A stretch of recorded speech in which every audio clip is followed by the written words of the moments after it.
대국민 사랑을 받는 이유는 진짜 모든 곡이 달라지고 그 다음에 넘버가 박정아 작곡가님의 기승전결이 완성도가 좋은 건 해적이라고 생각을 하지만 트레이스가 가장 대중적으로 신나고 흥이 오르는 넘버입니다. 넘버가 음, 주는 힘이 워낙 강렬하고 김달중 연출님이 워낙 세련되게 상징들을 표현해서 연출하시는데 이번 같은 경우에는 대학로 중국장의 수준의 무대 길이긴 하지만 소극장 무대임에도 불구하고 무대가 중간에 이제 스포일러로 정신분열임이 알려지고 나서부터는 갑자기 반으로 쪼개져요. 그래서 늘어나요. 완전히 분리가 돼버려요. 그리고 홍대 음, 클럽을 가보신 분들이 계실지 모르겠는데 홍대 클럽은 1층은 다 스탠딩이고 2층에서도 이제 앉거나 스탠딩으로 공연장 구조가 있고 그다음에 최근에 세종 에스시어터 같은 경우에도 이러한 구조를 띄고 있거든요. 쿼드나.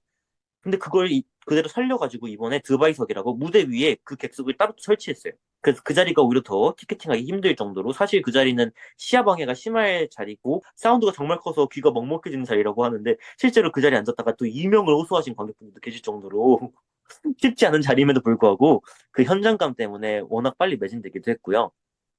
음. 그다음에 저는 여성과 남성의 페어도 관람을 했었고 남성과 남성의 페어도 관람을 했었지만 이번엔 여성과 여성 페어의 공연에 관람을 했었는데 구보나 역할의 김여원 배우님 당연히 이 공연이 젠더프리가 된다면 캐스팅 되실 이미 락뮤지컬도 자주 하고 계시고 뭐 머더 발라드나 식스나 그리고 워낙 캐릭터에 찰떡이신 배우님이셔서 그리고 워낙 젠더프리하면 이제 1순위로 섭외가 갈 정도로 워낙 잘하고 계시기 때문에 아 역시 잘하셨다라는 생각이 들었는데 굉장히 충격적이었던 거는 이우빈이라는 굉장히 강렬한 카리스마의 역할을 선우 배우님이라고 옛날에 남자의 자격에서 넬라 판타지와 솔로를 음. 하셨던 숙명여대 성악과 출신의 배우님이 계세요. 그동안 하셨던 역할이 다 대극장에서 공주과 역할 하셨거든요. 막 젠틀맨스 가이드의 스티비라던가 셜록 홈즈라던가 그런 역할을 하셨던 배우님이 이 작품을 위해서 완전히 쇼컷을 하시고 초록색을 염색을 하시고 저음에 성악 발성 하나도 안 쓰시고 욕도 하시고 그러는데 저는 너무너무 충격을 받은 거예요. 놀란 와, 이미지 변신에 정말 깜짝 놀랐습니다.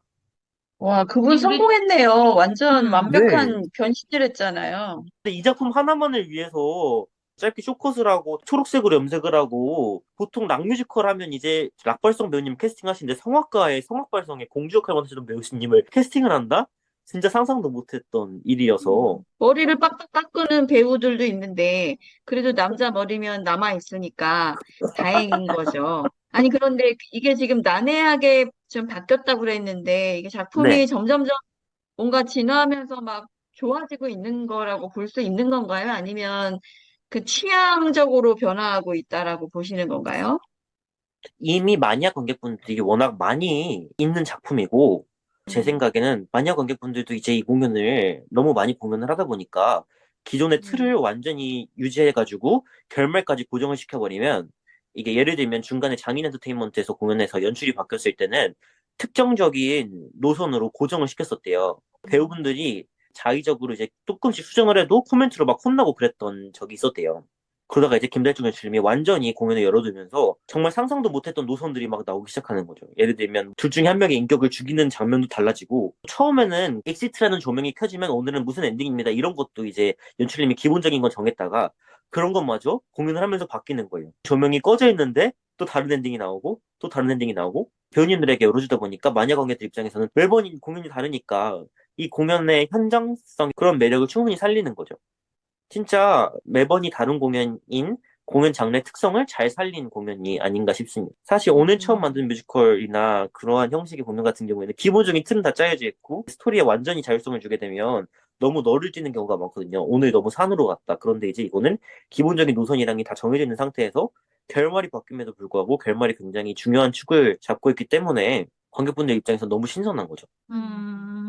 그런 아니, 거네. 여러 번 본 관객들한테는 오히려 본인의 봤던 관극을 확장시킬 수 있는 그러한 경험이 있고, 그다음에 또 사실 이 공연 여러 번 보면 약간 예측 가능한 부분들이 있잖아요. 맞아요. 그 예측 가능한 부분들을 다 제거함으로써 관극에 여러 번 봐도 재미있을 수 있는 진짜 네. 매니아 관객을 위한 작품으로 완전히 최적화되어 버렸네요.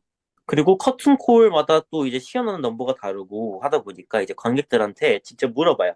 사실 관객들의 의견이 거의 들어주지 않는다는 말도 많이 나오긴 하거든요. 배우분들이 이미 정해놓고 나서 그냥 듣는 척만 한다라는 말도 나오긴 하는데 저 간날 같은 경우에는 이제 마지막 공연 주다 보니까 관객분들이 계속 3, 4, 5, 3, 4, 5 하는 거예요. 그게 넘버의 순서거든요. 그래서 보통 한 곡만 음, 하는데 3번, 4번, 5번 넘버를 다 연달아서 해달라.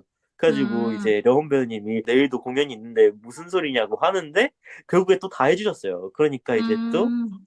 굉장히 즐겁게 또 다른 공연을 본 거죠. 거의 10분 넘게 커튼콜이 이어지다 보니까. 그래서 러닝타임보다 또 거의 20분 넘게 했었고요. 음. 굉장히 재밌었습니다. 이것도 뭐 배우분들 폴라로이드 사진이라든가 사인회라든가 막 이런 거 하세요? 이거는 안 했어요. 폴라로이드 데이트 안 했고 대신에 이제 재관람으로 실황 OST를 주고 배우의 사인이 들어간 기타 피크를 줬어요. 기타리스트가 나오다 오, 보니까. 네, 그런 음, 것도 주고 뭐 포토카드도 주고 그다음에 비스티랑 같이 콜라보레이션을 해가지고 비스티 공연에 보던 트레이스 공연에 보던 다른 공연에 재관람 카드도 같이 적립을 해주는 이벤트를 처음 했었어요. 같은 극장 위아래다 보니까 음, 서로 윈윈하게 되는 그런 일이 있었습니다. 음, 그리고 이제 커튼콜에 옛날에 출연했던 배우님들을 초대해가지고 같이 커튼콜 하는 적도 있었고요. 그리고 이 작품은 MD를 반드시 사야 되는데요. 손목시계처럼 생긴 야광 밴드가 있어요. 3,000원에 판매하는데 그게 없으면 굉장히 소외감을 느끼실 수 있습니다. 야광봉처럼 관객분들이 손목에 저는 하나만 사가지고 딱 하나 차가지고 이렇게 야광 모드는 것처럼 팔을 흔들었는데 마니아 관객분들은 진짜 거의 그 중국 부자분들이 막 이렇게 막 흔들고 다니시더. 그리고 이제 지난 공연은 코로나라 이렇게 다들 떼창을 하지 못했는데 이제 많은 관객분들이 다 함께 떼창을 하면서 모든 넘버를 따라 부르는데 이번 시즌에 또 추가 넘버가 생겼어요. 그래서 에필로그로 본공연에 안 나오는 에필로그만을 위한 넘버가 나오는데 그것도 이제 다 따라 부르시고 처음 보는 음. 관객분들이 거의 없으시다는 거죠. 다 여러 번 보신 관객분들이 다 너무 신나게 따라 부르시면서 신나게 즐기지만 막상 공연의 내용은 오이디푸스라는 음. 점. 그래서 굉장히 재밌었어요. 아이러니죠. 공연은 우울한 내용인데 커튼콜은 신나가지고 신나네? 근데 이게 맞나? 나 이렇게 음. 신나도 되는 거니? 뭐 이런 느낌? 엄마를 죽이고 다른 인격을 죽였는데 이렇게 신나게 재밌게 보고 나도 되나라고 느꼈죠. 작가님이 아까 누구라 그러셨죠? 윤혜선 작가님이 개명을 하셔서 윤지율 작가님이 되셨어요. 어, 처음에 창작 팩토리 명동예술극장이랑 했던 그거의 선정작이었어요. 음, 저는 사실 네. 언제나 우리 주스님이 대학로의 공연들을 이제 소개해 줄 때마다 본인의 어떤 덕심이라고 해야 되나요? 덕심이 이게 막 보여주는 그런 리액션을 볼 때마다 저는 참, 아, 저렇게 공연을 좋아해야 되는데, 이 공연을 저런 사람이 해야 되는데, 나같이 이게 지금 뭘 해도 힘들어 하고, 아유, 그런가 보다 하고, 저런가 보다 하고, 이런 사람은 참 많이 초심을 배워야 된다, 이런 생각을 하거든요. 근데 이 트레이스 유라는 작품에 대해서 지난번에 이제 하셨던 작품들과 달리 또 굉장히 너무 좋아하시는 그런 작품이라는 게 느껴져서 나는 되게 이거는 진짜 칭찬이에요, 칭찬. 27년 어떤지 모르겠지만 전 더 이상 이제 막 뭘 보고서 야, 씨, 어메이징해! 야, 이렇게 흥분되다니, 어머, 야, 이게 엔딩이 이래, 이런 게 사실은 이제 더 이상 없거든요. 그래서 조스님이 저렇게 설명할 때마다, 아, 저 작품 저렇게 봐야 되는구나, 라는 거를 다시 한번 깨닫습니다. 그건 있어요. 최근 들어서 너무 오이디푸스 관련 네. 창작품들이 너무 많아졌거든요. 그런데 이제 이 작품이 거의 한국에 있어서는 초창기에 오이디푸스 신화를 이렇게 세련되게 재창작했다는 의의가 있어요. 근데 사실 지금 음, 입장에서 이 작품을 처음 봤을 때는 뻔하다라고 느끼실 수 있는데 사실 이 작품이 처음 공개됐을 당시에는 굉장히 센세이셔널한 작품이었다라는 점 그리고 음, 넘버가 주는 힘이 워낙 강하다. 가수들이 불러도 굉장히 큰 사랑을 받을 만한 박정화 작곡가님의 넘버가 있다. 그리고 매 음, 음, 공연마다 다른 공연이다. 다만 처음 봤을 때 둘이 같은 인격이라는 것과 엄마를 죽였다는 것과 그 사랑하던 여성이 엄마라는 것에 대해서 그렇게 이해하기가 쉽지는 않아요. 그만큼 불친절해졌다. 사실 그게 또 맞는 것 같기도 해요. 일부러 그렇게 하셨나 싶기도 한 게 지금의 감수성으로는 처음 보는 관객분들이 받아들였을 때 작품을 즐기지 못하고 충격을 받으실 확률이 높으니까 일부러 더 불친절하게 두신 게 아닐까라는 생각도 해봅니다. 근데 워낙 음. 오이디푸스는 많이 알고 있는 내용이어서 그렇게 해도 더 이상은 크게 충격받을 거부감이 일은 없을 없는데. 거예요. 크게 뭐 관계하지 않을 것 같아요. 관객분들도. 이게 뭐 예를 들어서 아니 엄마를 살해? 뭐 이런 게 아니잖아요. 더 이상. 대놓고 우리 작품은 오이디푸스입니다. 그게 아니라 꽁꽁꽁꽁 숨겨놨는데 알고 보니까 오이디푸스 이러다 음, 보니까 그리고 또 이제 결말에 마지막 넘버가 넥스트 노멀처럼 완전히 치료제의 넘버가 줄줄줄줄 랩처럼 나와요. 근데 전 또 소름 음, 돋는 게 관객분들이 그걸 다 외우고 계세요. 어, 대단하시더라고요, 진짜. 공연 여러 번 관람하시다 보니까 줄줄줄줄 외우는데 또 이게 이거 때문에 논란이 생긴 게 약을 MD 배지로 팔아버린 거예요. 그래가지고 선을 넘지 않았나라는 비판이 나와가지고 화제가 음, 됐었습니다. 그게 지난 시즌, 언제적 얘기예요? 지난 시즌이야. 스튜디오 썬데이 넘어오고 나서 그 하이라이트 넘버 마지막에 거의 결말 부분에 그 넘버에 나오는 약들을 배지로 판 거예요. MD로.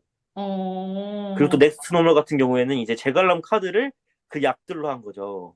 실제 그 약 모양으로 제갈람 카드를 다이애나의 처방전 그래가지고 이제 비슷한 음, 약이 나오는 장면 했는데 좀? 논란. 근데 또 막상 그걸 뭐라고 할 거면 공연에 나오는 것도 뭐라 그래야 되지 않냐라면서 이제 또 논란이 일었던 토론을 보면 항상 재밌고 생각을 많이 하게 돼요. 연극 보면서 하는 토론보다 마니아 분들이 공연 가지고 하는 토론이 더 재밌어요. 그러니까. 본 공연에 그건 문제가 안 되니? 엠드를 파는 건 그래도 선 많이 넘지 않느니? 이러면서 이제 많이들 갑론을박을 하시는데 진짜 고민을 많이 하게 됩니다. 저는 진짜 궁금한데요. 이게 지금 아까 이제 자극적이고 그런 얘기를 네. 했다고는 하는데, 저한테는 어쨌든 대학로 관객분들의 관극 취향이라는 것이, 물론 이번에 이 작품을 보고 제가 얘기를 했었어야 되는데, 다음에 제가 트레이스를 꼭 보고, 제가 이제 그때는 한번 얘기를 꼭 해보도록 하겠습니다. 또 중계를 할 것 같아요. 지난번에도 엄청나게 중계를 많이 했거든요. 최근까지. 그리고 중계할 때 이번에도. 꼭 봐야겠네요. 그리고 아마 중계를 하면 음향을 보정을 하기 때문에 실제로 들었을 때는 웅웅거리면서 가사를 제대로 듣지 못했는데 복선을 여자가 하는 고백에 대놓고 내가 네 엄마다, 내가 널 낳았다, 미안하다 이런 식으로 나오는 게 아니라 널 키우지 못해서 미안해 이런 그 관객들이 그냥 유추하는 거거든요. 아, 엄마야? 약간 이런 식으로. 그렇기 음, 때문에 공연장 현장에서 진짜 같이 뛰어노는 정도로 신나진 않겠지만 복선을 파악하시기 용이하지 않을까 싶고요.